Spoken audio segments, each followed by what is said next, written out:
Hello there. Welcome to this quiet space, a place just for you and me, and for a story that is waiting to be told. Now, find a position that feels completely comfortable. Allow your body to rest completely in your warm, soft bed. Let us take a deep breath in, feeling the air fill your lungs, and then exhale slowly, very gently, releasing all the troubles, all the worries of the long day that has passed. Let us do that one more time. Breathe in a sense of peace and breathe out any remaining tension. Now, I want you to imagine that you and I are sitting together in a cozy room. Outside, the world is late and quiet. Perhaps there is a small fire crackling happily in the hearth, its dancing light painting soft, gentle shadows on the walls. The story I am about to share with you tonight is not one of epic battles or complex schemes. No, this story is a whisper about a faraway place, a world woven from gentleness and tranquility. You'll need to try to listen, and there's no need to remember any of the details. Just allow my voice to become a background melody, a gentle river, and give your mind permission to drift freely wherever it wishes to go. If you fall asleep before the story is over, know that that is the best possible outcome, because this story is truly a gift for your dreams. And now, let your mind be at ease, close your eyes, and let us begin our journey together. In a faraway place, there is a small planet named Valloria. Valloria is not just a name on a celestial map. It is a silent rhythm, a warm breath that lost souls have always sought on the coldest of nights. Whenever one closes their eyes and thinks of that place, they do not see darkness, but endless fields of lullabies grass, where every blade holds a gentle, jade-like hue, and the ground beneath is as soft as velvet. One could never forget the feeling of stepping barefoot onto the damp moss after a light rain, feeling the warmth of the earth seep into the body of primal, wordless connection, yet powerful enough to wash away all sorrows. It was a world woven from the most familiar and gentle of things.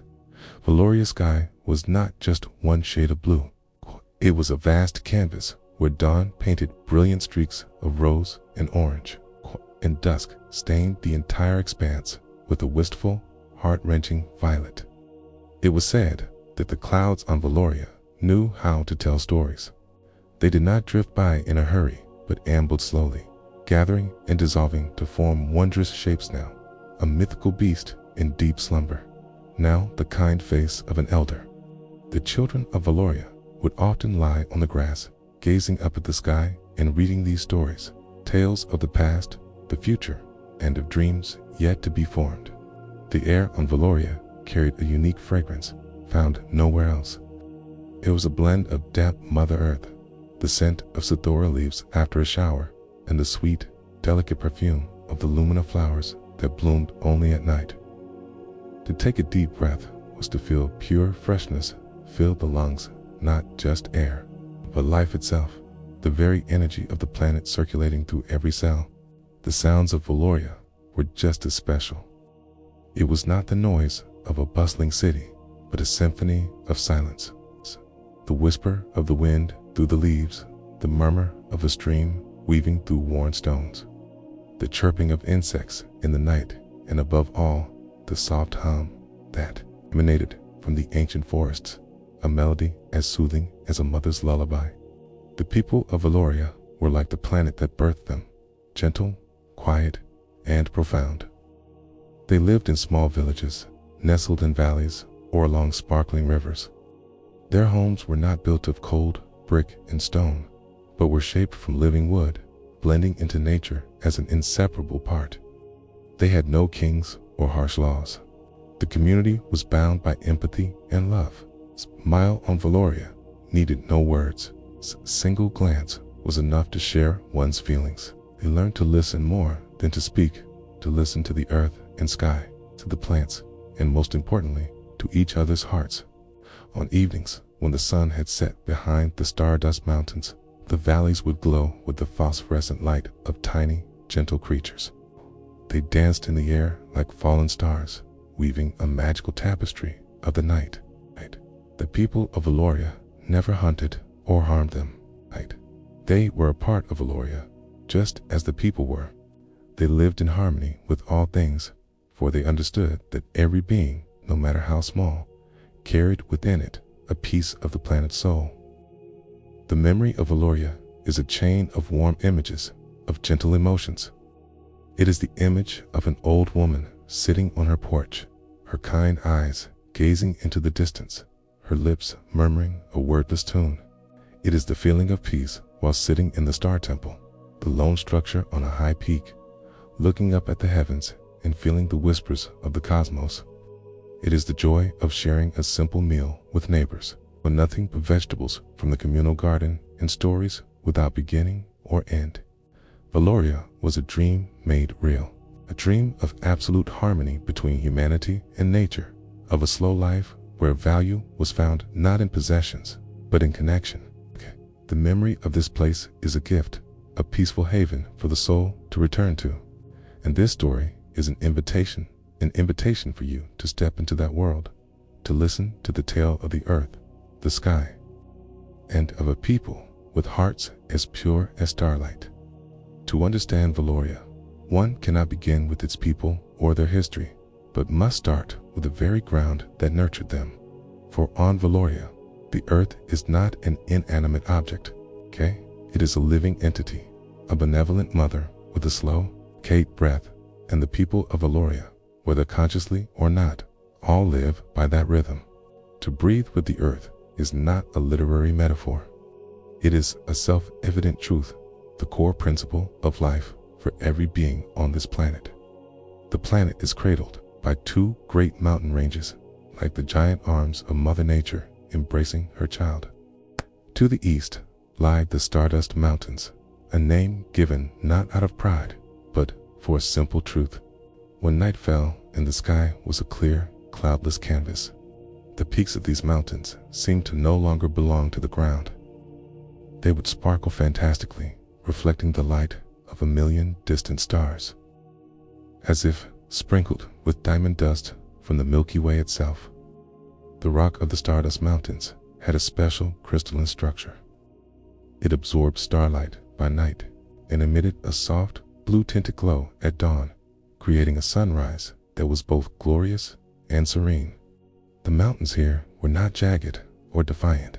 Time and gentle winds had worn them into soft, gentle curves, appearing from a distance like wise, slumbering giants, their sturdy backs protecting the peaceful valleys below. To the west lay the Whispering Range, where the mountains were lower and covered in the deep green of ancient forests. Its name came from a unique acoustic phenomenon. When the wind from the plains blew into its ravines and caves, it created a melodious, resonant sound, not a wild shriek, but a constant, gentle whisper. Each season and weather pattern brought a different melody.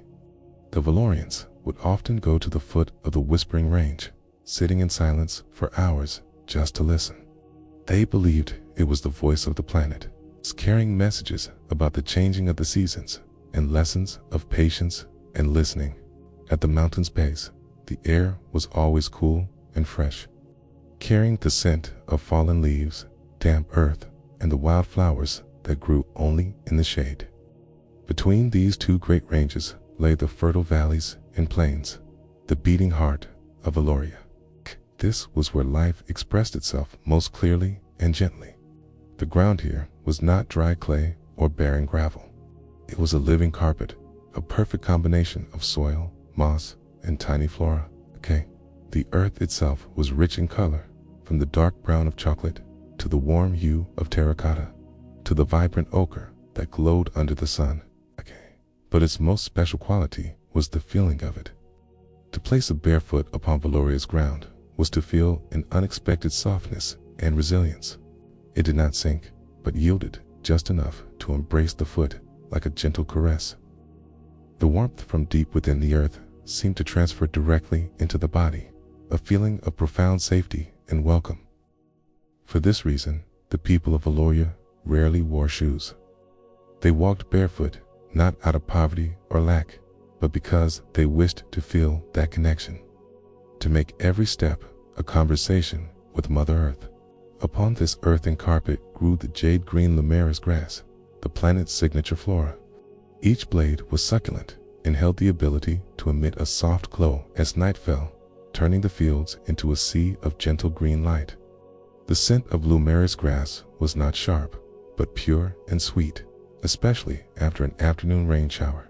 That scent mingled with the fragrance of the soil, creating an aromatic combination that anyone who had been to Valloria would never forget, the very scent of absolute peace. The rivers and lakes of Valloria were its lifeblood, carrying a clear and tranquil beauty. The largest river, the Silver Glow Stream, originated from the melting ice of the Stardust Mountains. Its water did not rush, but flowed lazily, carrying tiny, sparkling mineral particles that made the entire river look like a ribbon of liquid silver under the sun. The water was so clear that one could see every colorful, smooth pebble on the riverbed. These pebbles, worn down over thousands of years, were cool and pleasant to the touch. Vallorian children had no complex toys. Their joy was to wade into the Silver Glow Stream, collect the most beautiful pebbles, and arrange them into playful shapes on the bank. Scattered across the valleys were lakes as still as mirrors. Known as the sky's eyes, their surfaces perfectly reflected the colors of the clouds and the distant mountains, creating a living watercolor painting. The shores of these lakes were often where Vallorians came to meditate and reflect.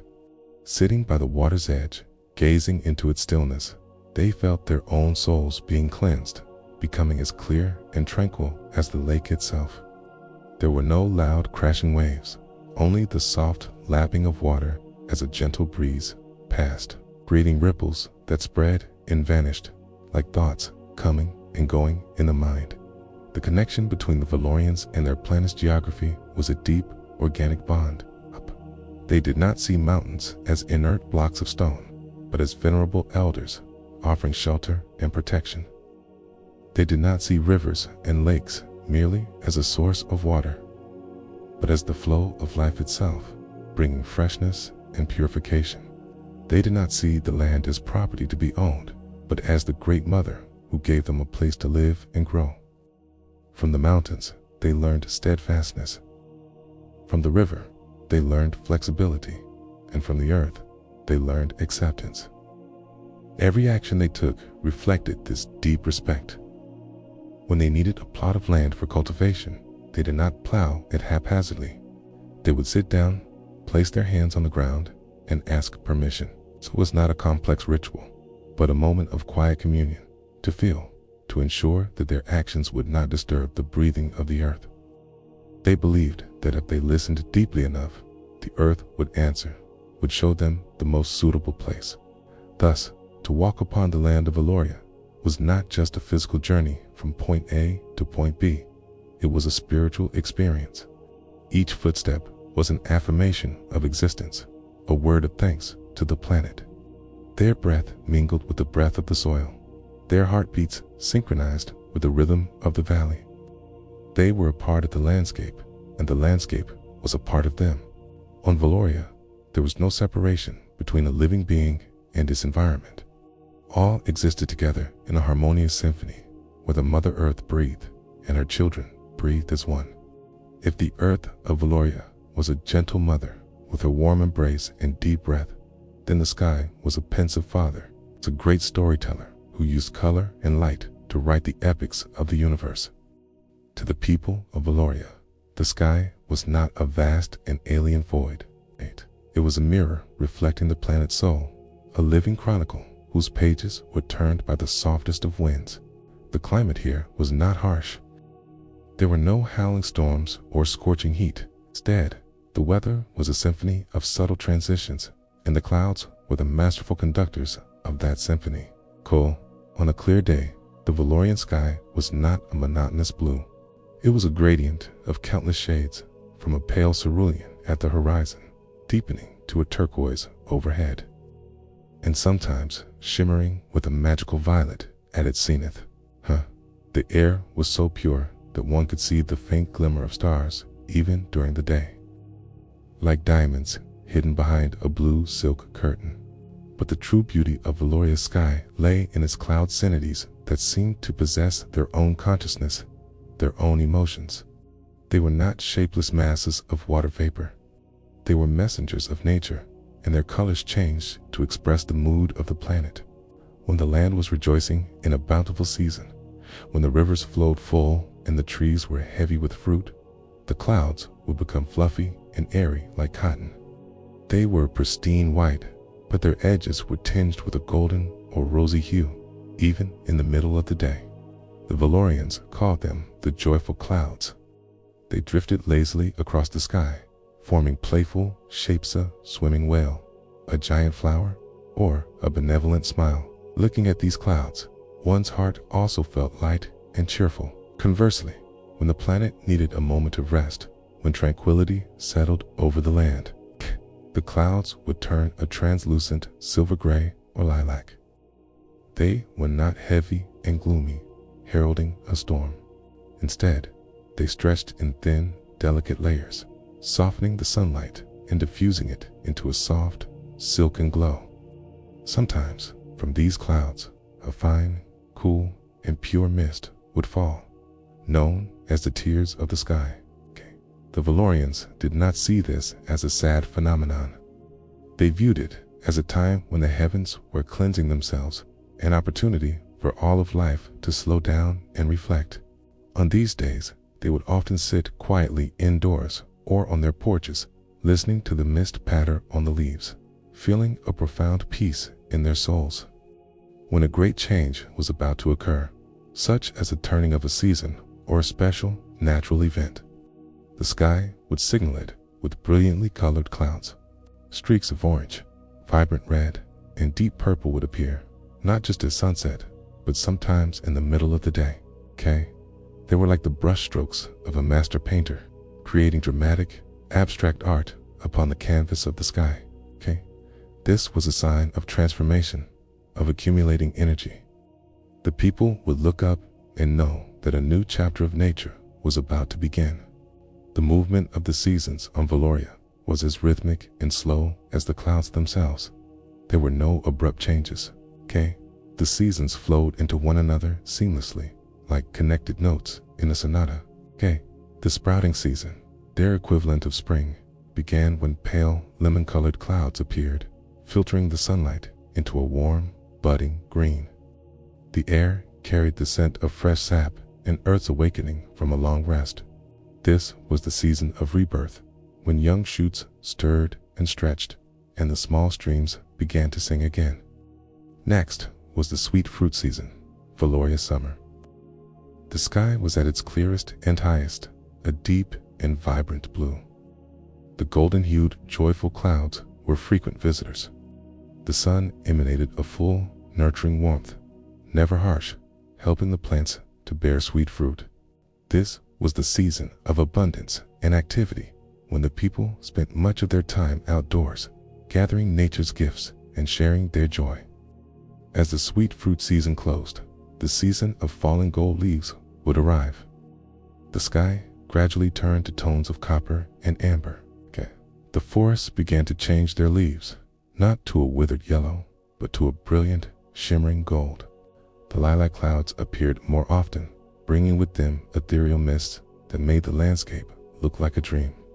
This was the season of gratitude, of harvest festivals and moments of family togetherness. Finally came the silent season, the planet's winter. The sky became very high and clear, a pale ice blue. Silvery, feathery, cirrus clouds, delicate and thin, often reigned overhead. The weather was not frigid. There was no snow. Instead, the entire planet seemed to fall into a deep slumber. The ground was covered with a thick blanket of moss to keep it warm. This was a time for rest, recovery, and reflection. The Vallorians slowed down, spending their time with stories and listening to the whispers of the earth and sky, with a sensitivity and keen observation passed down through generations. The Vallorians learned to read the future in the sky. They needed no complex instruments or mystical prophecies. The language of the wind and clouds was enough to tell them what was to come. They knew that when the wind from the Whispering Range carried the sweet scent of mountain wildflowers, it was the sign of a bountiful, sweet fruit season. When vibrant orange clouds gathered over the peaks of the Stardust Mountains and remained still for hours, they knew it was not a storm, but a time when the mountain crystals were absorbing solar energy at their peak, and that night the entire range would shine with an unusual brilliance. A Vallorian child could look up at the sky, see a thin, pearlescent ribbon of cloud moving swiftly southward, and say to their mother, "The light moths will fly to our valley tonight," and they would almost always be right. The combination of the cloud's color, shape, altitude, and speed, along with the direction and scent of the wind, created a complex yet entirely natural forecasting system, a language that anyone born on Valloria could intuitively understand. Therefore, to the Vallorians, the sky was not a distant or fearsome force. It was a friend, a guide, a storyteller with a bottomless reserve of tales. Every day, they looked to the heavens, not to pray in desperation, but to read a new page in their favorite book, to feel their connection to the vast cosmos, and to find peace in the knowledge that they were a part of that grand story. If the earth was Valloria's body and the sky its mind, then the forests were its lungs and its voice. The forests on Valloria were not wild, dense, and dangerous places. They were cathedrals of life, sacred spaces where sound, light, and scent blended into a ceaseless symphony. To step into a Vallorian forest was to leave the world of relative silence behind and immerse oneself in a world of subtle sound. Because here, the forests knew how to sing. This sound was not a loud melody, but a soft, gentle hum, a low-frequency resonance that permeated the air. It was like the sound of an invisible choir, ever present, a background score to all of life's activities. The people of Valloria believed it was the very breath of the trees, the whisper of thousands of leaves, the heartbeat of the forest itself. This sound was ingrained in their subconscious from before they were born, becoming an eternal lullaby that brought a feeling of unparalleled safety and peace. The conductors of this symphony were the ancient Sithora trees, the most iconic species in the forests. They grew tall and straight, their slender trunks covered in a silvery bark that shimmered as if dyed by moonlight. Their canopies did not spread wide, but reached upwards, forming natural domes that sheltered the entire forest. The magic of the Sithora trees lay in their leaves. Each leaf was shaped like a tiny, delicate wind chime with a spiraling vein down its center. When the gentle winds, a specialty of Valloria, blew through them, millions of Sithora leaves would vibrate in unison, creating a high, clear chord like the ringing of countless crystal bells. But that was only the melody, okay? The bass notes, the foundation of the music, came from the trunks themselves. The Sithora tree had a unique metabolic process. Its sap, rich with minerals from the earth, created a subtle resonance as it moved slowly through the uniquely structured wood fibers, a low-frequency vibration. If one pressed an ear to the trunk, they could hear a deep, warm hum, like a cello being played in the distance. The combination of the high-pitched chiming of the leaves and the low, resonant hum of the trunk created the forest's unique music, a score that changed its mood with the time of day and the season of the year. In the morning, the song was clearer and more cheerful. As night fell, it became deeper and more contemplative, a perfect canticle for sleep. Beneath the canopies of the Sithora trees was a world of smaller plants, each contributing its own note to the chorus. Most prominent were the lumina flowers, the aforementioned night bloomers. By day, they were merely milky white buds, closed shyly. But as the last light of dusk faded, their thin, silk-like petals would begin to slowly unfurl. This was not a mere mechanical action. It was a slow dance, a visible, rhythmic breath. One could see each petal tremble slightly and then open, revealing a phosphorescent pistil. Having absorbed energy from the sun and stars, they now returned it to the night in a soft, gentle glow of jade green or silver white, illuminating the forest paths. And then there were the echo leaves. These belonged to a species of fern that grew in clusters at the base of large trees. Their surface had a special microstructure capable of subtly reflecting and recreating sound. They did not mimic sound mechanically, but rather answered it. When a cithara tree hummed a certain note, a nearby cluster of echo leaves would rustle rhythmically, creating a softer reverberation, like a distant echo. When a bird sang, the leaves would respond with a series of rustles that emulated the melody. This created a sense that the entire forest was in conversation. The trees were not isolated individuals, were part of a complex and harmonious communication network. K tree at one end of the forest could know what was happening at the other end through the chain of sounds transmitted and answered by the echo leaves. This interaction was not limited to sound. The blooming lumina flowers provided light for the nocturnal creatures that pollinated them. These creatures, in turn, would stir the echo leaves as they moved, contributing to the forest symphony. Everything was connected, interdependent, in a perfect ecosystem. To the Vallorians, the forest was not a resource to be exploited. It was a confidant. They did not enter the forest to hunt or to fell trees. They entered the forest to visit. A person might have their own friend tree, an ancient cithara they frequented. They would sit down, lean against the silver trunk, and simply listen. They did not need to speak. They would place a hand on the bark, feel the vibration of the hum transfer into their body, and in that silence, they would share their thoughts, their sorrows. They believed the forest was always listening. And sometimes the forest answered. The answer came not in words, but in a subtle change in the atmosphere.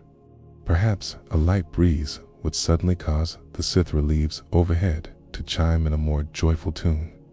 Perhaps a nearby lumina flower would suddenly glow a little brighter. Or perhaps it was simply a profound sense of peace spreading through their chest. For a Vallorian, that was all they needed. It was empathy, a communication beyond language. They whispered to the flowers, telling them their dreams.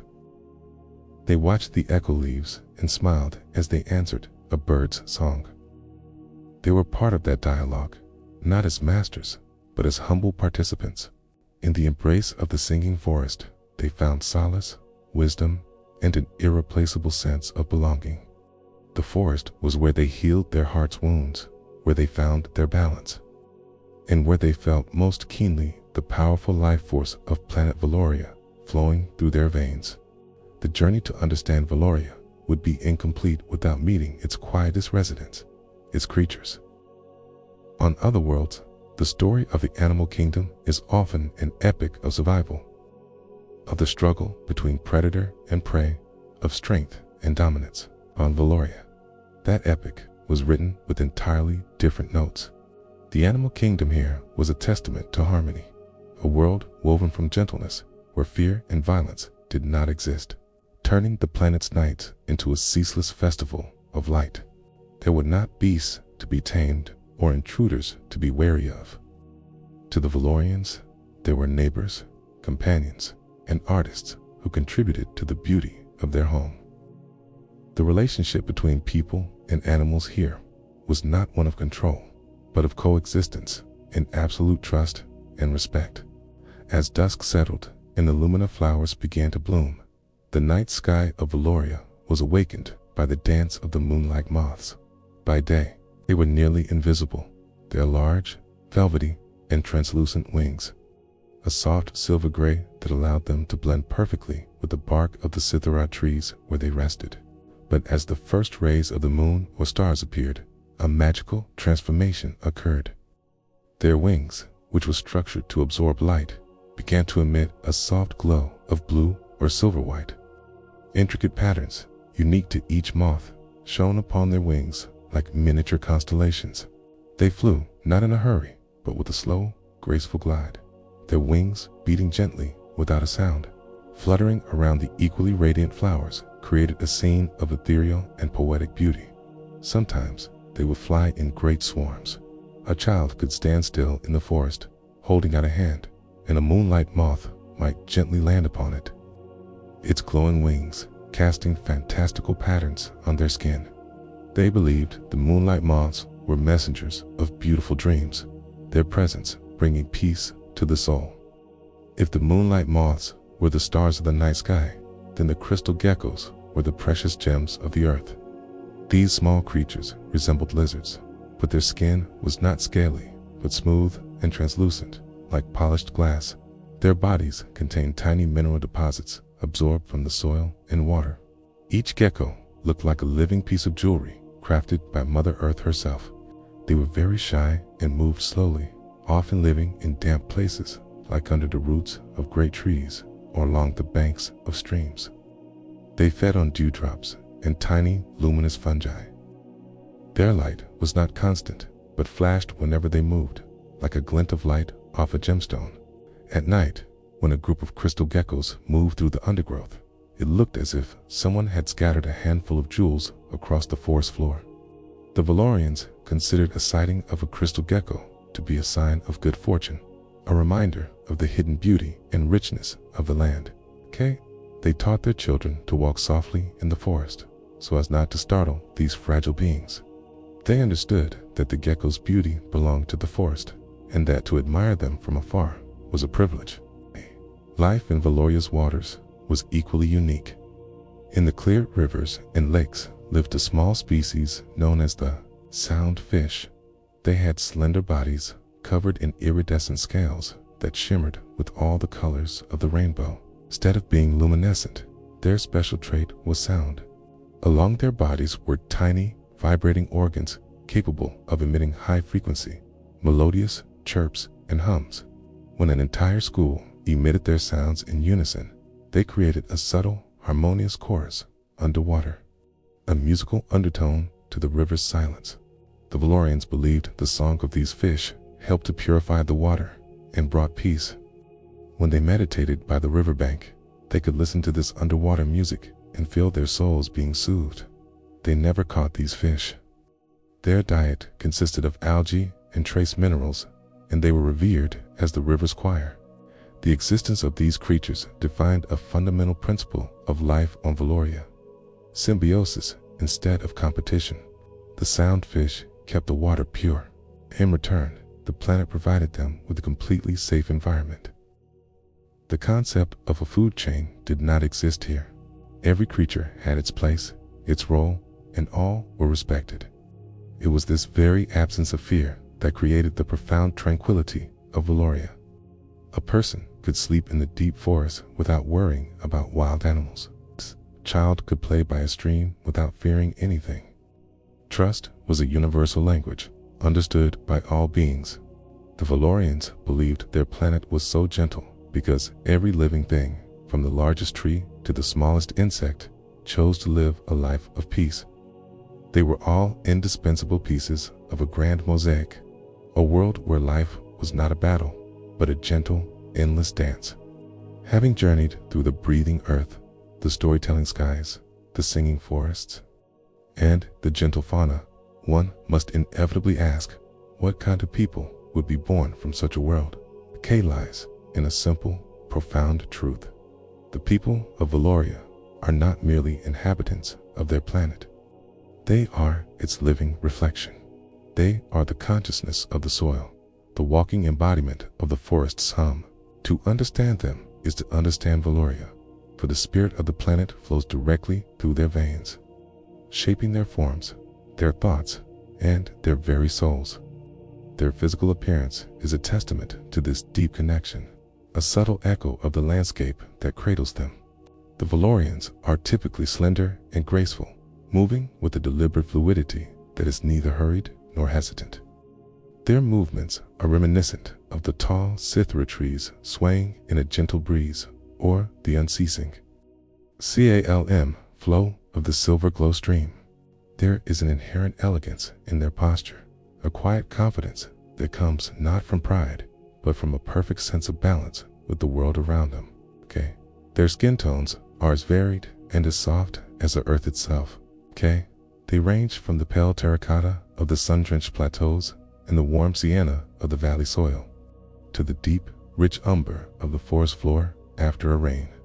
It is never a flat color, but one that seems to hold a subtle, healthy luminescence, as if lit from within by the same gentle energy that makes the lumina flowers glow. Their hair, too, mirrors the natural palette of their world.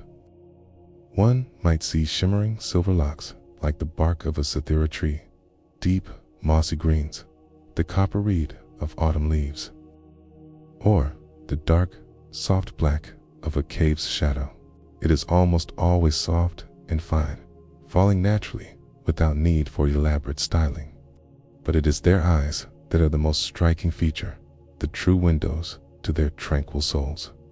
They are often large and expressive, holding depths of emotion that words could never capture. Their colors are those of the planet's hidden treasures, the warm amber of fossilized sap, the deep jade of river stones, the soft violet of dusk-loving flowers. To look into a Vallorian's eyes is to see a landscape of peace. Hey, there is a clarity, a directness, and a complete lack of guile. They are eyes that are accustomed to patient observation, to seeing the beauty in the smallest of details, and to communicating empathy far more effectively than any language could. The personality and demeanor of the Vallorians are a direct extension of their harmonious environment. They are, by their very nature, gentle and friendly. Aggression, hostility, and confrontation are concepts so foreign to them that they barely have words for them. These feelings are like a jarring, dissonant chord in a world that is a constant symphony of peace. Their natural state is one of quiet, unassuming friendliness. They greet one another, not with loud salutations, but with a soft smile that reaches their expressive eyes, often accompanied by a slight, graceful bow of the head, a simple, silent gesture of mutual respect and acknowledgement. Above all, they live a slow-paced life. Time on Valloria is not a commodity to be measured, managed, and monetized. It is a gentle river upon which one floats.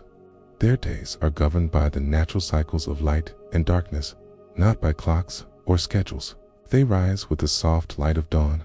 Their work is performed with a mindful, unhurried rhythm, and they rest as the world around them settles into the quiet of the evening. There is no anxiety about productivity, no stress about deadlines. The purpose of an activity is not to complete it as efficiently as possible, but to perform it with harmony and intention, finding joy in the process itself. Whether they are tending to a garden, weaving fabric from plant fibers, or simply sitting and watching the clouds, each action is given its full measure of time and attention. This slow pace fosters a deep, quiet curiosity. They observe the world with an open heart, but they lack the impulse to categorize, to label, and to judge. When they meet a new creature or discover a new plant, their first reaction is one of silent wonder, not analysis. This same principle applies to their interactions with each other. They listen to understand, not to reply.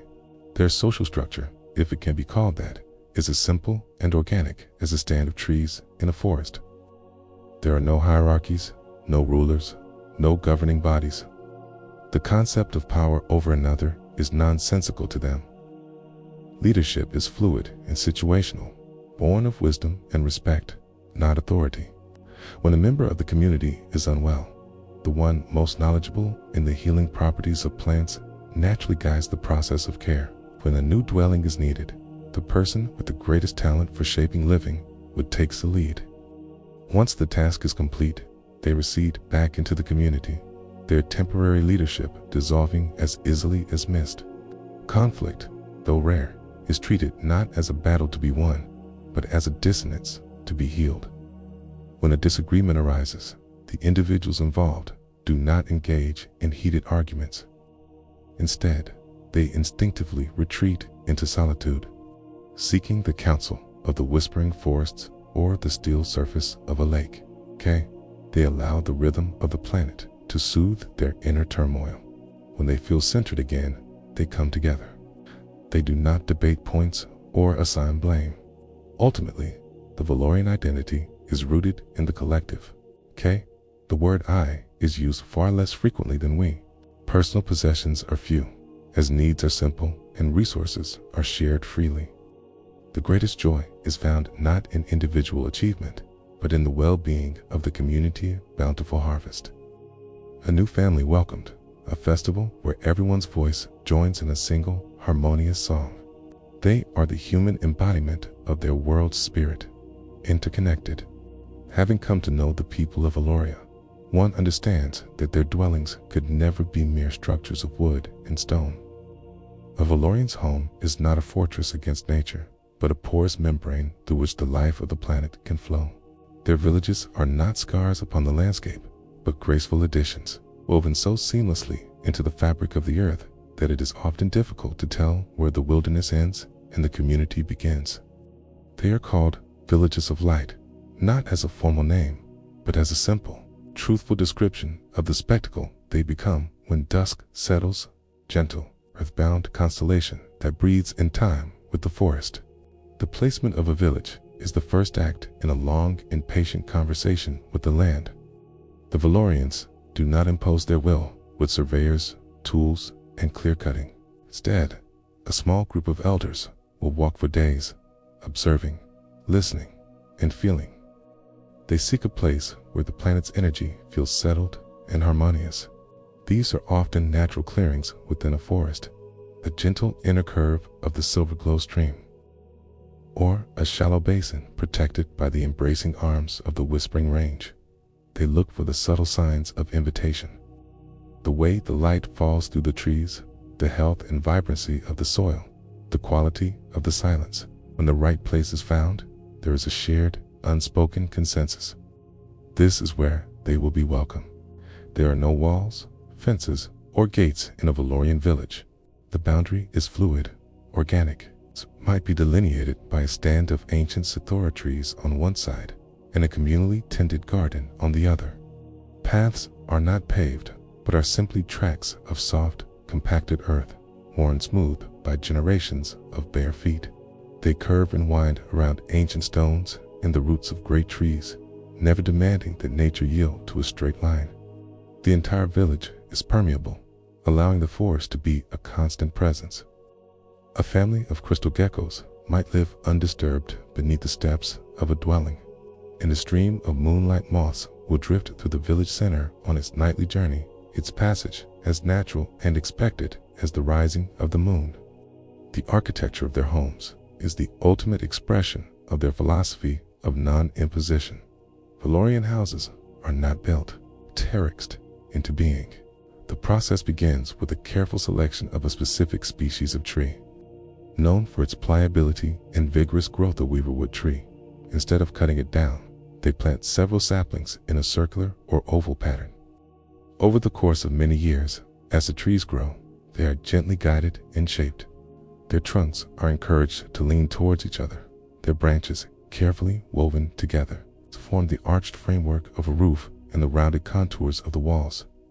It is an act of supreme patience, a collaboration between the builder and the tree that can take a generation to fully mature. A child might help their parents begin shaping a home that they will one day live in with their own family. The spaces between the living wood frame are filled with a material that is both insulating and breathable. It is a composite mixture of dried moss, the tough fibers of the sunthread plant, and a natural, clay-like resin that, when dry, becomes water-resistant but not airtight. This allows the home to breathe, exchanging air with the forest and maintaining a stable, comfortable temperature within. The resulting walls are not flat and rigid, but soft, curved, and warm to the touch. This integration is total.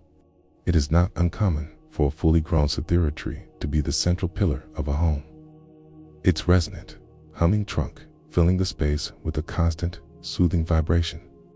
A small, clear streamlet might be diverted from a nearby source to flow through a carved channel in the floor at one corner of the dwelling.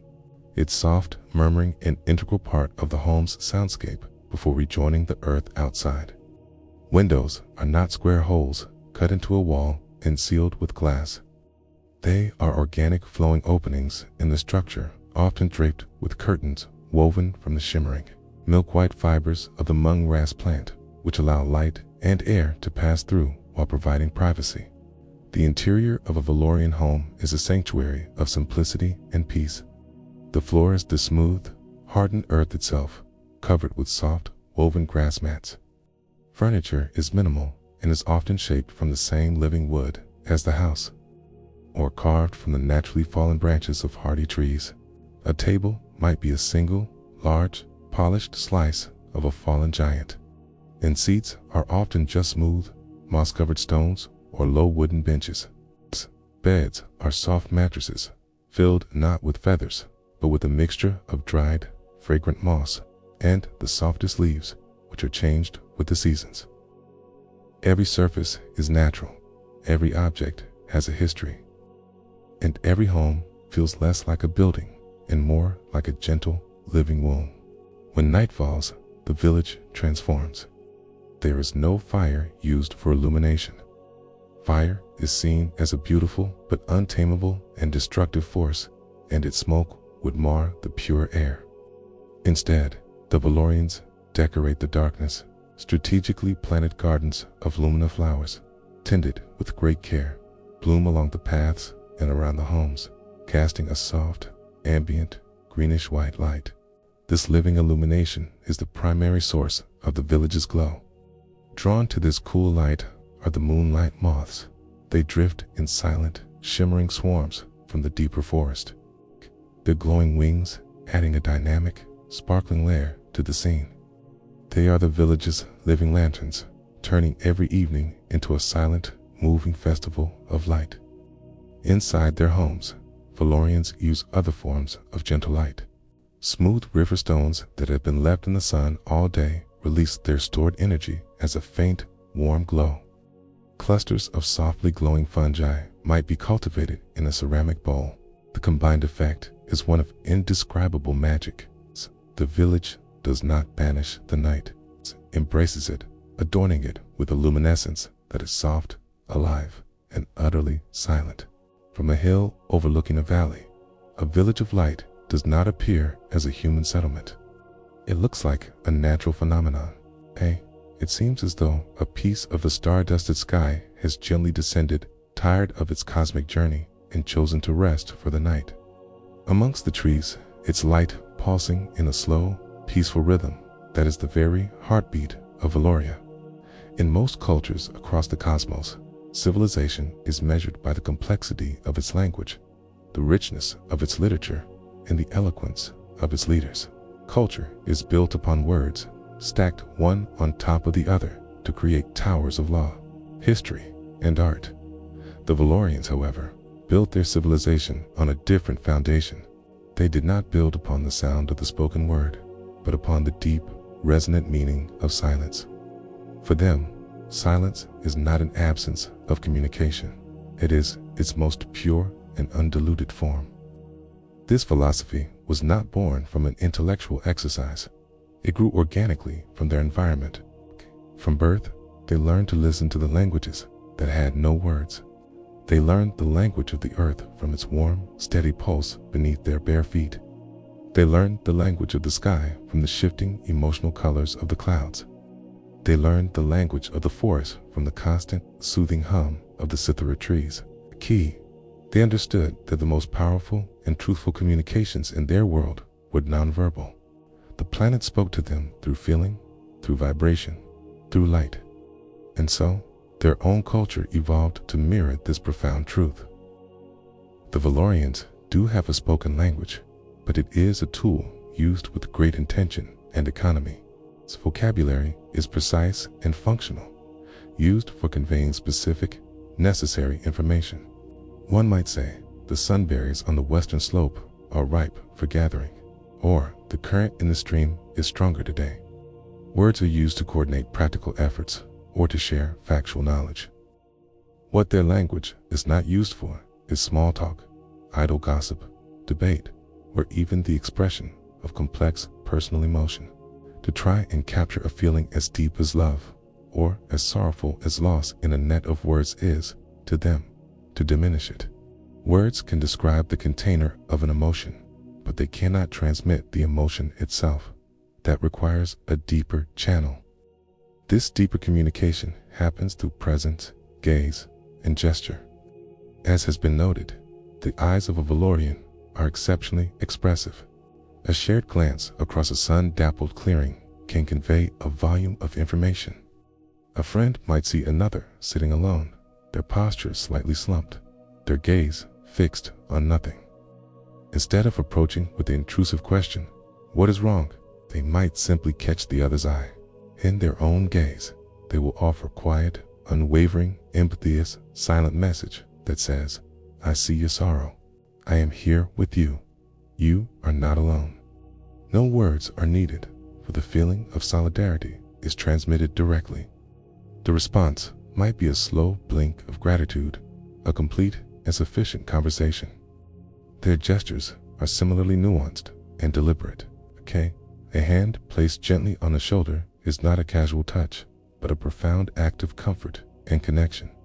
The offering of a piece of fruit is not just sharing food, but sharing sustenance and care, the gesture itself infused with goodwill. Even the act of listening is a physical statement. When one Vallorian speaks, there are few necessary words. The others listen with their entire being, their bodies still, their eyes focused, giving the speaker and their words the full weight of their attention. The most common form of communication, however, is simply shared presence. Two Vallorians can sit together for an entire afternoon by the shore of one of the sky's highest lakes, not exchanging a single word. Yet, in that shared stillness, watching the same light play on the water, feeling the same breeze, they are in deep communion. Their individual experiences harmonizing until they feel a sense of perfect, shared peace. The ultimate expression of this philosophy is the sacred holiday known as a Day of Silence. It is observed 4 times a year at the precise midpoint of each season, marking a moment of perfect natural balance. The purpose of the day is to consciously let go of the tool of spoken language entirely, to cleanse the senses and deepen the empathetic bonds that hold their society together. It is a day-long, community-wide meditation on the Day of Silence. A hush, even deeper than usual, falls upon the village. The ever-present hum of the forest and the whisper of the wind become the dominant sounds. People move with even greater mindfulness, their actions imbued with a ceremonial grace. All communication becomes purely somatic and visual. A family gathers for a meal. The food is passed and received with gestures of gratitude.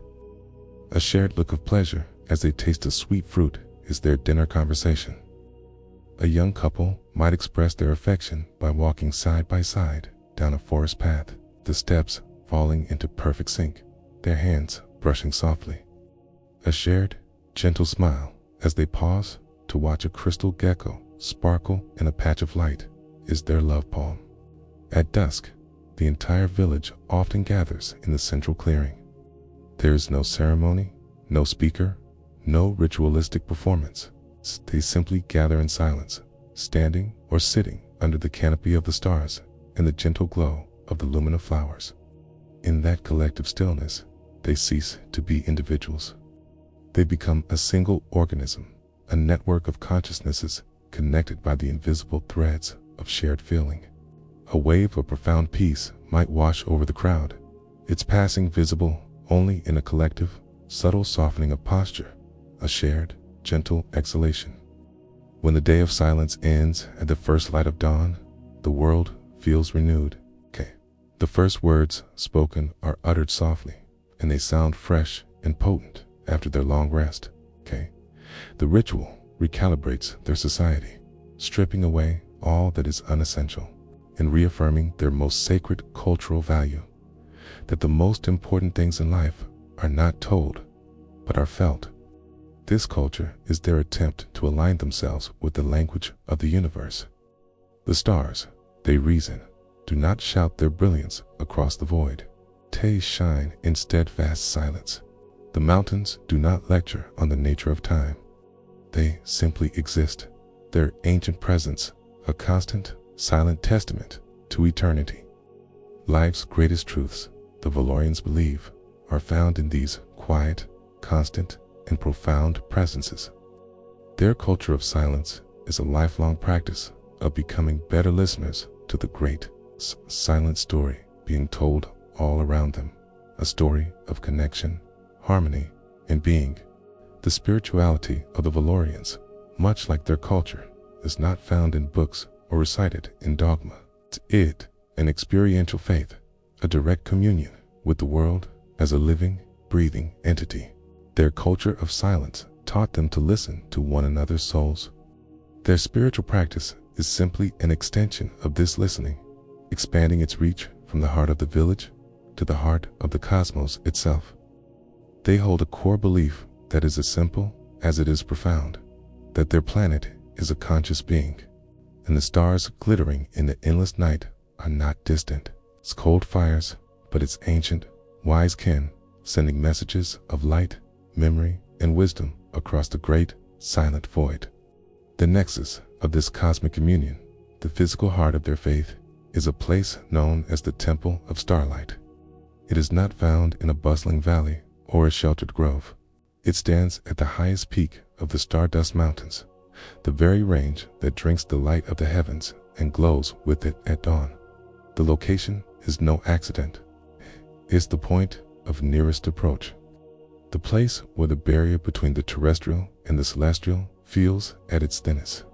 The journey to the temple is a pilgrimage, a mindful ascent that is as much a part of the spiritual practice as the arrival itself.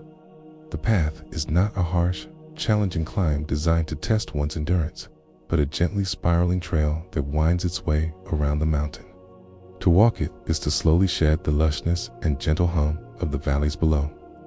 The air grows thinner, cleaner, and cooler. The great cythera trees give way to smaller, hardier flora that clings to the crystalline rock. The ground beneath one's feet changes, the soft earth replaced by the resonant, crystallized stone of the mountains, which seems to vibrate with a subtle energy. The pilgrimage can take several days, and the Vallorians walk it in quiet contemplation, each upward step a release of worldly concerns, a preparation of the soul to become a clear and receptive vessel. The Temple of Starlight, when finally reached, defies all conventional notions of a temple. It is not a grand, enclosed edifice built to inspire awe through human artifice. It is a structure of profound simplicity, designed not to be looked at, but to be looked from. It is a perfect fusion of nature and intention. The temple is a vast, circular platform, carved from the living rock of the mountain's summit and polished over generations to a lustrous, dark sheen that perfectly mirrors the sky above. There are no walls. The platform is encircled by a ring of tall, slender crystals that jut naturally from the ground. These are the largest and most potent of the starlight-absorbing crystals native to the mountains. They seem to thrum with a faint, almost inaudible hum, a low, constant vibration that attunes the entire space. There is no roof. The ceiling of the temple is the infinite, star-dusted cosmos. To stand within the circle of humming crystals is to feel as though you are on the deck of a ship sailing through an ocean of stars. At the precise center of the polished platform lies the temple's focal point, a shallow, circular pool of water. The pool is fed by no stream, only by the pure, condensed mists that grace the peak, and its surface is almost always perfectly still. This is the stargazer's eye, and it reflects the heavens with flawless clarity. It allows one to meditate upon the cosmos in two directions at once, looking up into the vast expanse and looking down into its perfect, contained reflection. The entire structure is not a place of worship in the sense of supplication to a deity. It is an instrument of reception, a great, silent antenna tuned to the frequencies of the universe. Vallorians do not come to the Temple of Starlight with petitions or prayers for personal gain. They do not ask for intervention or favors. They come simply to listen.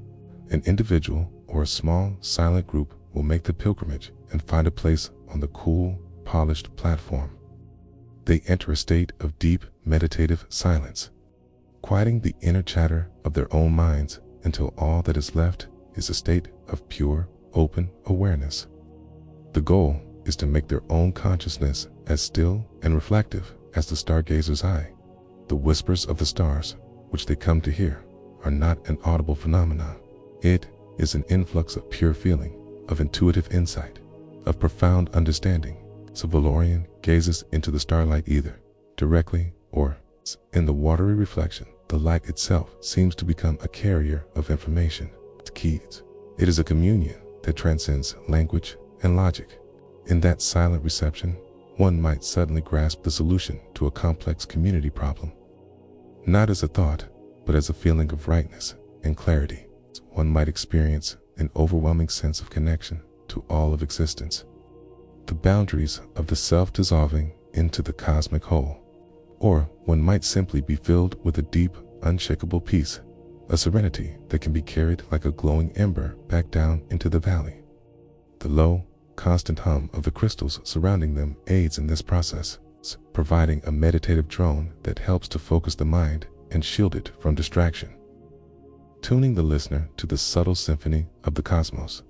The Vallorians leave the temple when they feel they are full, when the silence within them resonates perfectly with the silence without. The journey down the mountain is as mindful as the ascent.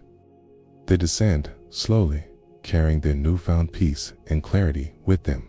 The Temple of Starlight is the place where the Vallorians' intimate connection with their own world expands to embrace the totality of existence. Their faith is not a belief in things unseen, but a lifelong practice of experiencing the things they can see: the mountain, the sky, the stars, the deepest and most meaningful level possible, as a pilgrim walks the final steps of the path back into their village. Their eyes seem to hold a residual reflection of the starlight they have just communed with, carrying a fragment of cosmic peace back into the gentle, earthly world below. In a society that has no written word, where history is not bound in leather and ink, and culture is transmitted through the ephemeral mediums of silence and feeling, a crucial question arises. How does such a world remember? How does it preserve the wisdom of its past, the lessons of its ancestors, and the very story of its own becoming? The answer lies not in artifacts, but in people. It lies within a small, revered group of individuals known as the keepers of memory. These keepers are not historians or scribes in any conventional sense. They are living archives, human vessels for the collective consciousness of Valloria. Their minds are libraries where the shelves are lined not with facts and dates, but with the full sensory and emotional tapestry of bygone eras. They do not merely know the past, they carry it within them. They are the anchors that moor the present in the deep, calm waters of history, ensuring that the planet's story, in all its gentle richness, is never lost to the currents of time. The keepers are not a special class or hereditary priesthood. Ability can manifest in any child, in any family. It is an innate and rare spiritual gift, a mind born with an extraordinary capacity for empathy and resonance. In childhood, it often appears as a profound sensitivity. It's an ability to feel the emotional echoes left in a place long after an event has passed. Keeper child might touch an ancient stone and feel a fleeting sense of the joy from a festival that took place there centuries ago, or stand in a forest clearing and feel a ghost of the peace felt by those who sheltered there during a rare celestial event. As they mature, they are identified by the elder keepers, and their gift is gently nurtured. They are not physically distinct from other Vallorians, though those who know them see a subtle difference. Their eyes often hold a unique depth, a timeless quality that makes them seem far older than their years. Common, though not universal, trait is a single, striking streak of pure silver in their hair. Regardless of their age, set to mirror the wise bark of the most ancient cythera trees, they live simple, integrated lives within their communities, but they move with a certain gravity, profound stillness that emanates from the vast well of memories they contain. To learn from a keeper is the most profound spiritual education a Vallorian can undertake. It is a rite of passage for those who feel a deep calling to understand their world on a more fundamental level. The process is not one of study, but of transmission. The lessons take place not in a building, but in a location that resonates with the memory to be shared, neath the boughs of a 1,000-year-old tree beside the steady flow of the silver glow stream, or on a high mountain pass in the whispering range. The transmission itself is a testament to the Vallorian way of being. It is entirely nonverbal. The seeker and the keeper will sit in quiet communion, allowing their own inner rhythms to synchronize with the pulse of the world around them. When a state of shared peace is achieved, the keeper will initiate a gentle physical contact, perhaps placing their palms on the seeker's temples or simply holding their hands. What happens next is not a vision or a dream, but a full sensory and emotional immersion. The keeper does not tell a story. They open a door and allow the seeker to step directly into a memory. The seeker might suddenly feel the soft, loamy earth of a primeval forest beneath their feet, a forest that vanished millennia ago. They can smell the rich scent of flowers long extinct and feel the warmth of a younger, more vibrant sun on their skin.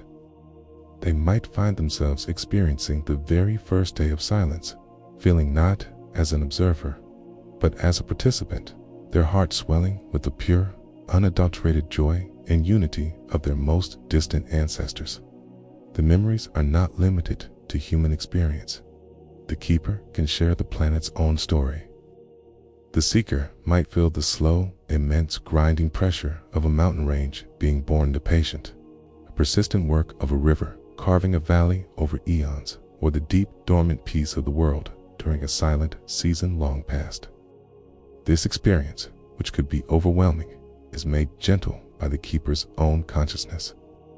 The memories are filtered through their calm wisdom, presented not as raw, chaotic data, but as understood and integrated experiences. Through these sessions, the seeker learns that Vallorian history is not a linear chain of events. It is an emotional landscape. They come to understand the long, slow cycles of the planet, periods of immense creative energy followed by eras of deep tranquility. They feel the emotional tenor of their ancestors' lives, their discoveries, their moments of subtle confusion, and their profound contentment. This inherited emotional wisdom is the true guide for the Vallorian community, helping them navigate their present with the full weight of past feeling. After a transmission, the seeker is left with an unshakable sense of connection and peace. The boundaries of their individual self feel expanded, their personal lifespan revealed as a single, beautiful note in a vast and ancient symphony. Their own worries and concerns take on a new, much smaller perspective in the face of such immense, gentle history. They understand that they are not an isolated being, but the current expression of a continuous river of life that flows from the dawn of the planet. The keepers of memory are the quiet heart of Valloria. They are the living embodiment of the past, ensuring its wisdom illuminates the present without constraining it. They are the ultimate proof of the Vallorian belief in connection, demonstrating that every individual is linked not only to those around them, but to every being that has ever lived and to the very soul of the planet itself. The peace they offer is the peace of belonging, completely and irrevocably, to a story far greater than oneself. For all its profound and pervasive peace, Valloria is not a world of static tranquility. It is a living planet, and like all living things, it possesses moods, energies, and a power that far surpasses the gentle lives of its inhabitants. The Vallorians had built their entire existence within a cradle of harmony, but they knew, from the deep memories passed down by the keepers, that the cradle could sometimes rock. They understood that even a being as gentle as their world needed, on rare occasions, to release the immense energy that built its mountains and carved its rivers. These were not acts of malice or chaos, but of cosmic necessity, a deep, cleansing breath that was, for those who witnessed it, both terrifying and beautiful. The signs would begin with a change in the planet's song. The first omen was an unsettling quiet. The The constant low hum of the cythera trees would fade, their leaves hanging unnaturally still. The whispering range would fall silent, the wind that usually carried its secrets dying down completely. The air would grow heavy, thick with an unspoken anticipation, and the gentle creatures of the forest would vanish. The moonlight moths would remain hidden in the bark of the trees, and the crystal geckos would retreat deep into the earth. This sudden, profound silence was more unnerving to the Vallorians than any loud noise could ever be. It was the sound of the world holding its breath. Then the sky would begin to show its distress. Cluths, normally such clear storytellers of the planet's mood, would become a canvas of conflict. Colors that had no place together would bleed into one another in jarring combinations. A streak of angry, arterial crimson might tear through a bank of soft, golden clouds. A bruised, deep purple would begin to stain the edges of the sky at midday, a color usually reserved for the most melancholic of sunsets. The sky no longer looked like a pensive father or a wise guide. It looked ill, its emotions tangled and chaotic. Recognizing these omens, the Vallorians would move with a solemn, unpanicked purpose. There was no fear born of ignorance. They knew what was coming. They would retreat into their living homes, securing the woven curtains over the openings and ensuring the younger children were soothed. Their actions were not those of a people bracing for an attack, but of a respectful audience preparing for a display of immense and sacred power. They would sit together in the heart of their homes, their hands often resting on the central living tree trunks, as if to feel the pulse of their home and reassure it, and be reassured in turn.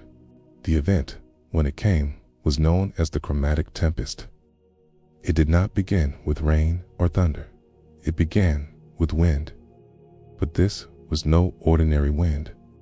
It was a wind that seemed to carry pure, liquid color in its currents.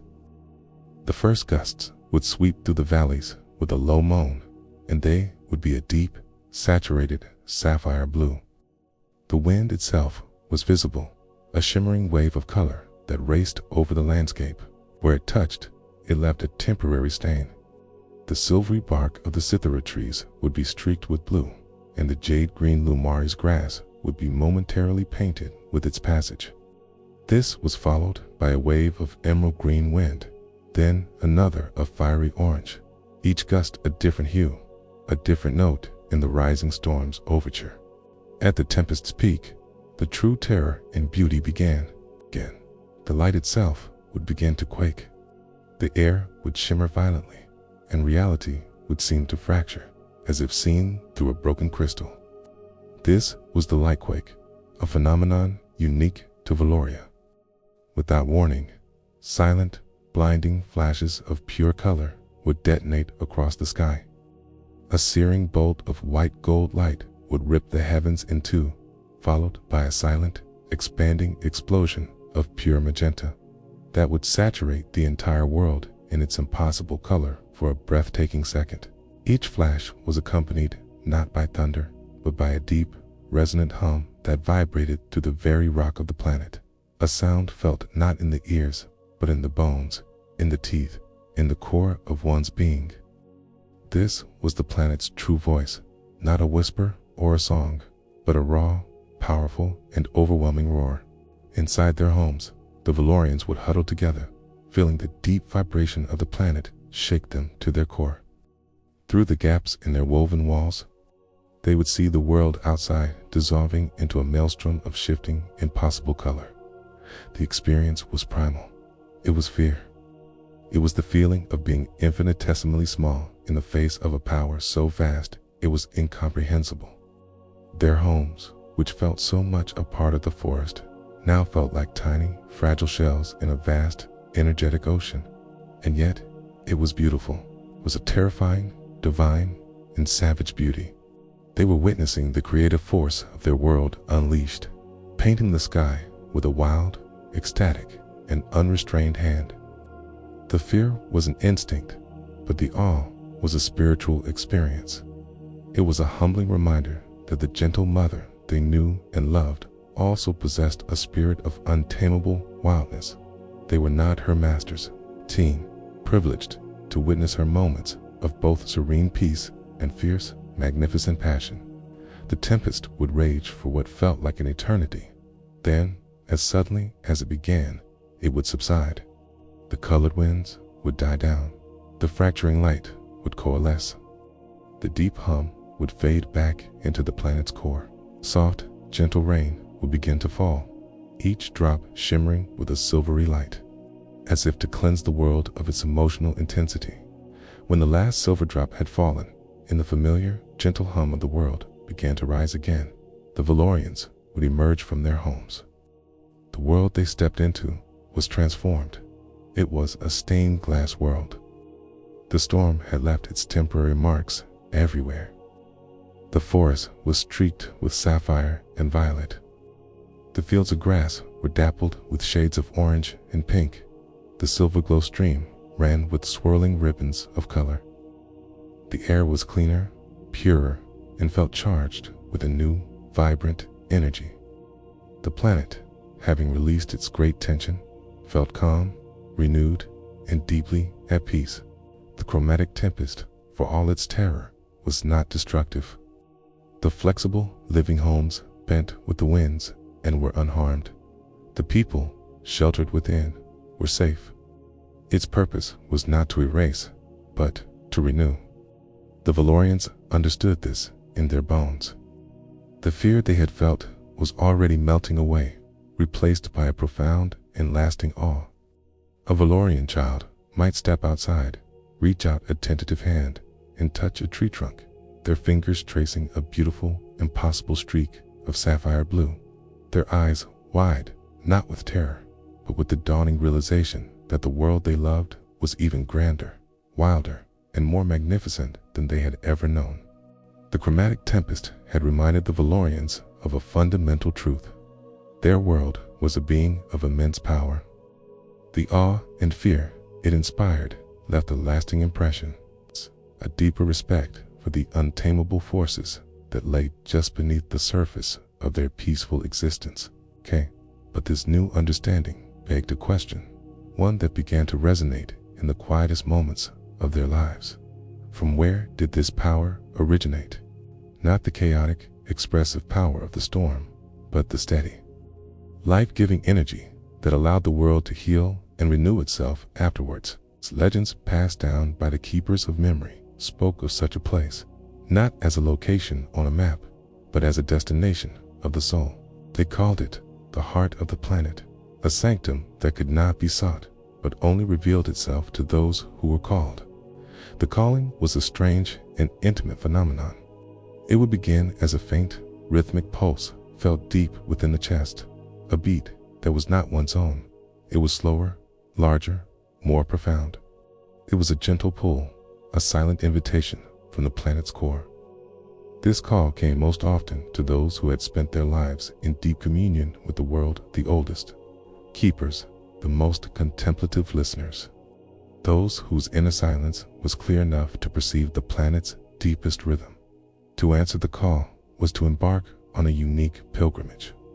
There was no path to follow, no directions to be given. The seeker simply followed the feeling, the steady thrum-thrum that resonated within them. The journey would lead them through familiar landscapes, yet everything would feel different. The light filtering through the trees would seem more vibrant, the air more charged with energy. The very flora and fauna seemed to conspire to guide the way, with paths appearing in the undergrowth where none had been before, and the gentle creatures of the forest moving in a way that seemed to encourage the seeker forward. It was a journey into the world's most hidden, most sacred secret. The destination, when finally reached, was a place that defied all expectation. The heart of the planet was a vast, perfectly circular caldera, a great basin nestled between ancient, crystalline cliffs that rose so high they seemed to touch the sky. It was a self-contained world, a living sanctum shielded from the rest of the planet, and within it, the very ground breathed.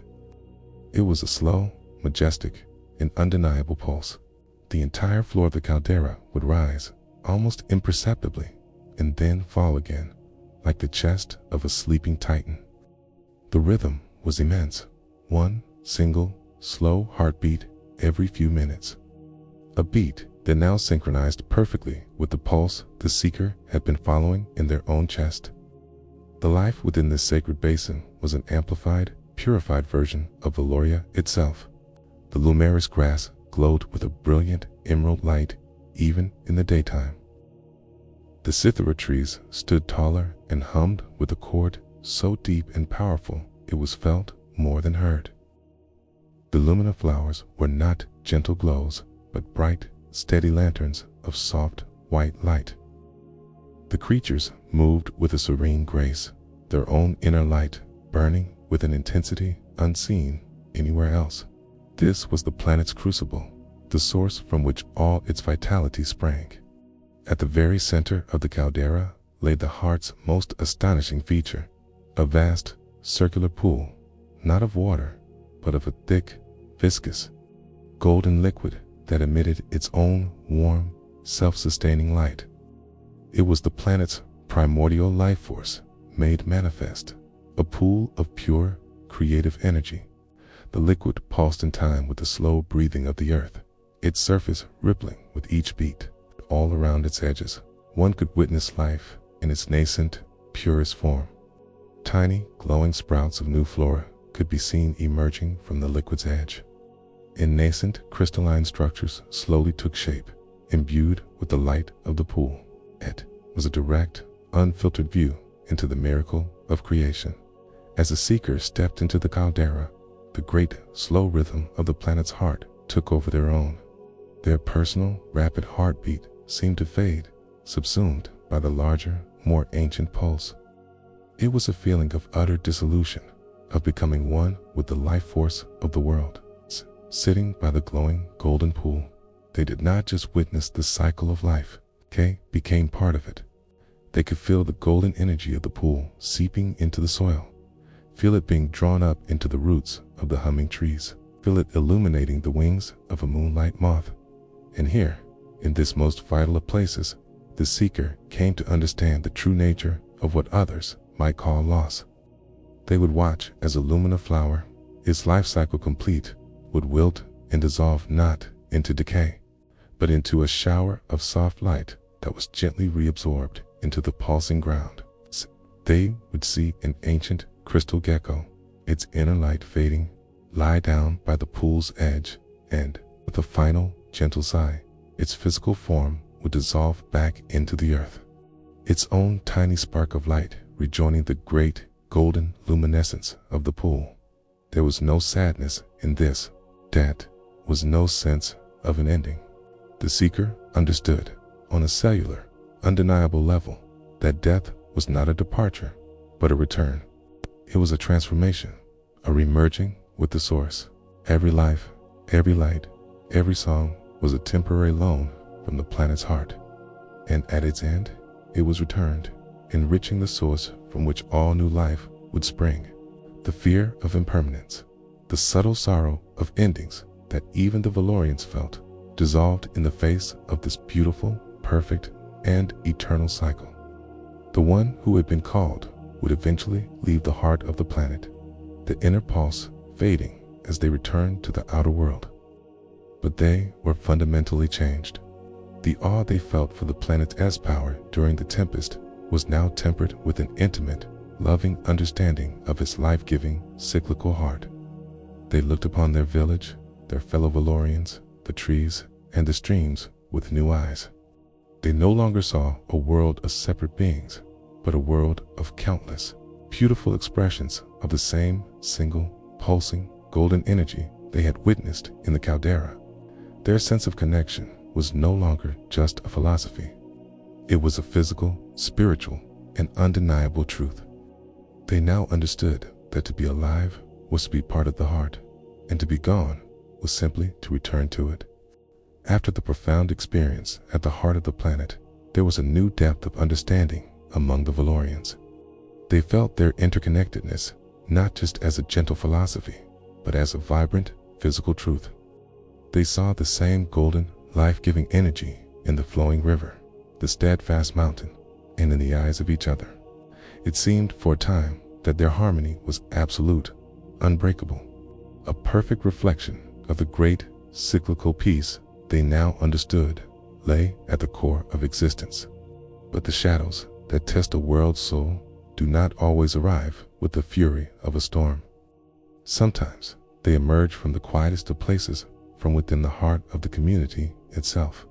The first true wound upon the spirit of Valloria was not gouged by colored winds or shaking light.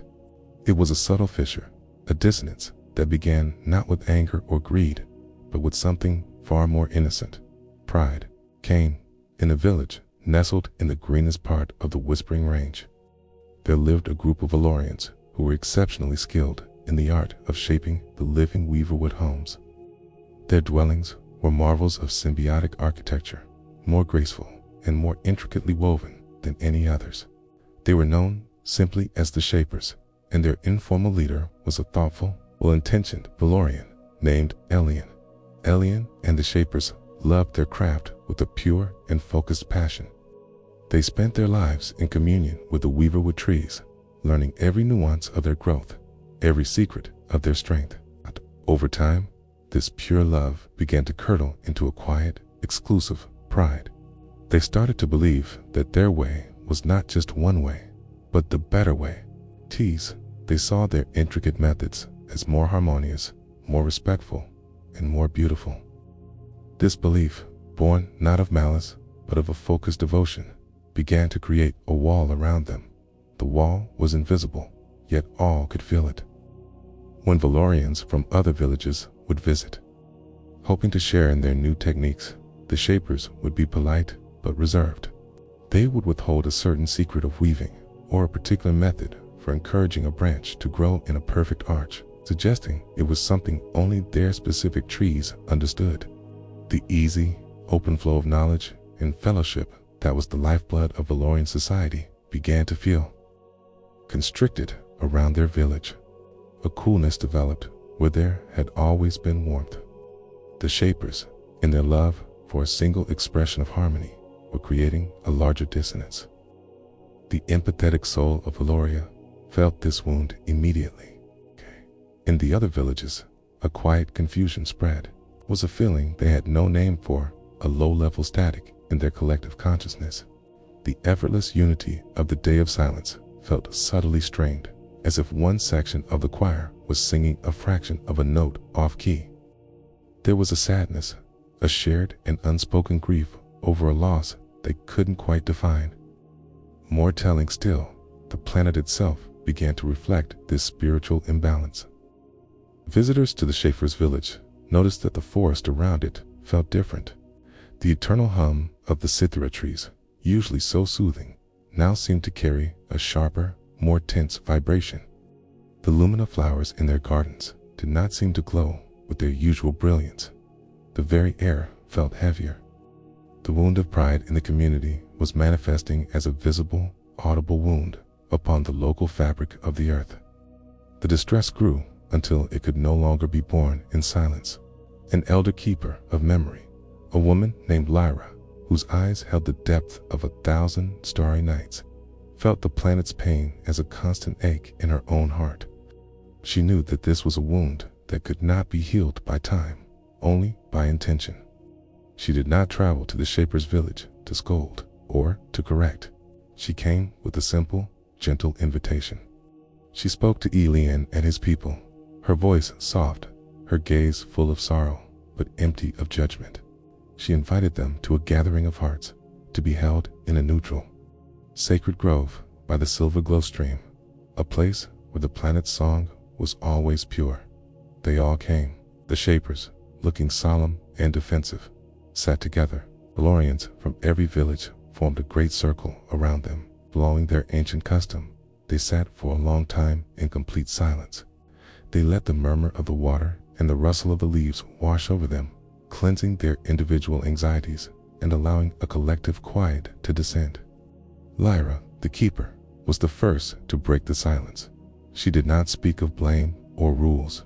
She spoke only of feeling. "I feel a sadness in the earth beneath us," she said, her voice barely a whisper. The song of the forest has a note of pain in it, and it grieves me.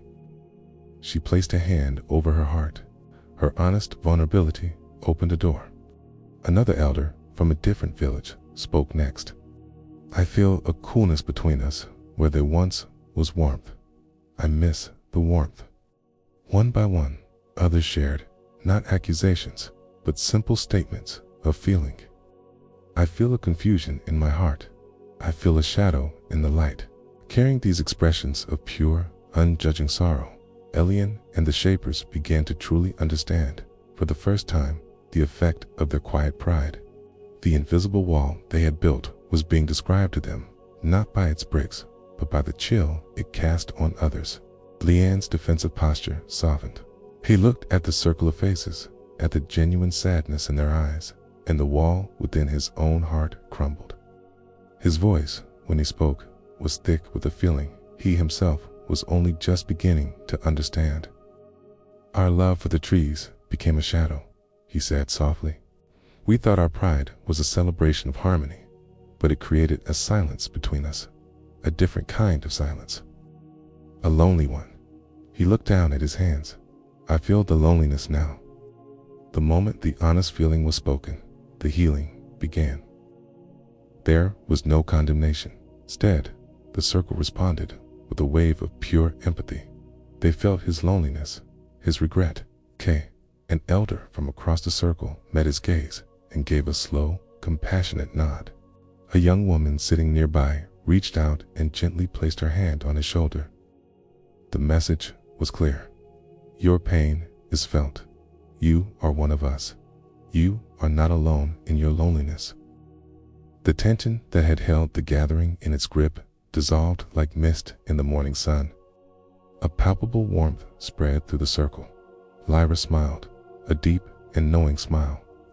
The forest is singing in key again, she whispered. The Vallorians had navigated their first internal shadow. They learned that the most dangerous wounds were not the spectacular rages of the sky, but the quiet fissures of the heart, the subtle illusions of separateness that could grow if untended. As the gathering dispersed, Eliane walked beside a Vallorian from another village. They did not speak. They did not need to. They walked together in a renewed, easy silence, their steps falling into a comfortable rhythm, a living demonstration that the wound had been closed and that their precious harmony, now more deeply understood for having been briefly lost, was whole once more. In the days and weeks that followed the gathering of hearts, a quiet and profound transformation took place. The healing of the social wound was not an event, but a process, a gradual return to warmth and trust. The Vallorians, having faced the fragility of their own harmony, now cherished it with a new and conscious depth. They had looked upon a shadow within themselves and had not banished it with anger, but dissolved it with empathy. This act of communal healing resonated outward from the hearts of the people to the heart of the land itself. The recovery of the world around the Shapers' village mirrored the community's own. It was not an instantaneous miracle.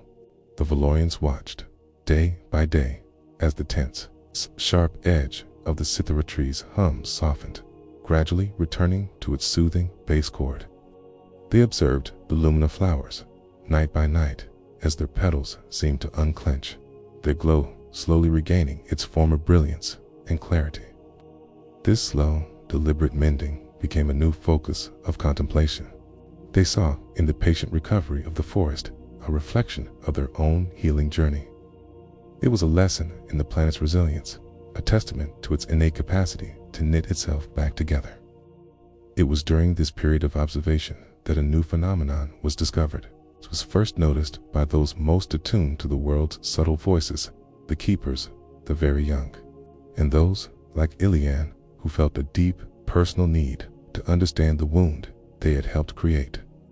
The phenomenon was a sound, yet it was quieter than silence, could only be perceived in the dead of night, in the parts of the forest that had been most affected by the dissonance. It was a whisper. This was not the whisper of the wind in the mountains or the rustle of echo leaves. It was something far deeper, something that seemed to emanate from the very fabric of existence. To perceive it, one had to be utterly still, to quiet their own breath and heartbeat, and listen with their entire being. It was the sound of the earth's life processes slowed down to a granular level. It was the whisper of a root pushing a single grain of sand aside. It was the sigh of a leaf absorbing a single particle of starlight. It was the faint, energetic hum of a cell mending itself. It was the sound of the planet healing. Elian, carrying the weight of his past actions, found himself drawn into the forest night after night. He was not seeking forgiveness, for he knew it had already been given by his people. He was seeking understanding. He would find a spot in the deepest darkness, far from the glowing lights of the village, and he would simply listen. On the third night, he heard it. The whisper filled his consciousness, a sound so faint it was almost a feeling. It was a current of profound, persistent, and peaceful vitality. And in that whisper, he found the final piece of wisdom. The message it carried directly into his soul was that darkness was not an emptiness to be feared, but a presence to be understood. It was the necessary counterpart to light. He had always associated life with the brilliant light of the sun, the golden glow of the planet's heart, the shimmering wings of the moonlight moths. But here, in the absolute velvety blackness of the forest floor, he was hearing the sound of life at its most fundamental. He understood that the darkness of the deep soil was where seeds gathered their strength before sprouting. The darkness of the night was when the world rested and repaired itself. The darkness of a wound was the space in which the miracle of healing occurred. The whisper was the voice of that miracle. It was the sound of becoming, the hum of potential, the quiet but relentless force that turned shadow into substance and sorrow into wisdom. The fear of darkness, he realized, was simply a misunderstanding of its purpose. Its profound insights spread gently through the community, passed not through lectures, but through the changed demeanor of those who had heard the whisper. They moved with a new and deeper serenity. They had faced the awesome, wild power of the planet in the chromatic tempest. They had witnessed the radiant, creative power of the planet at its heart. They had confronted the potential foreshadow within their own society. And now, they had learned to hear the quiet, restorative power of the planet in the darkness. Their understanding of harmony was now complete. True harmony was not an unbroken state of peaceful light. That was a beautiful but incomplete ideal.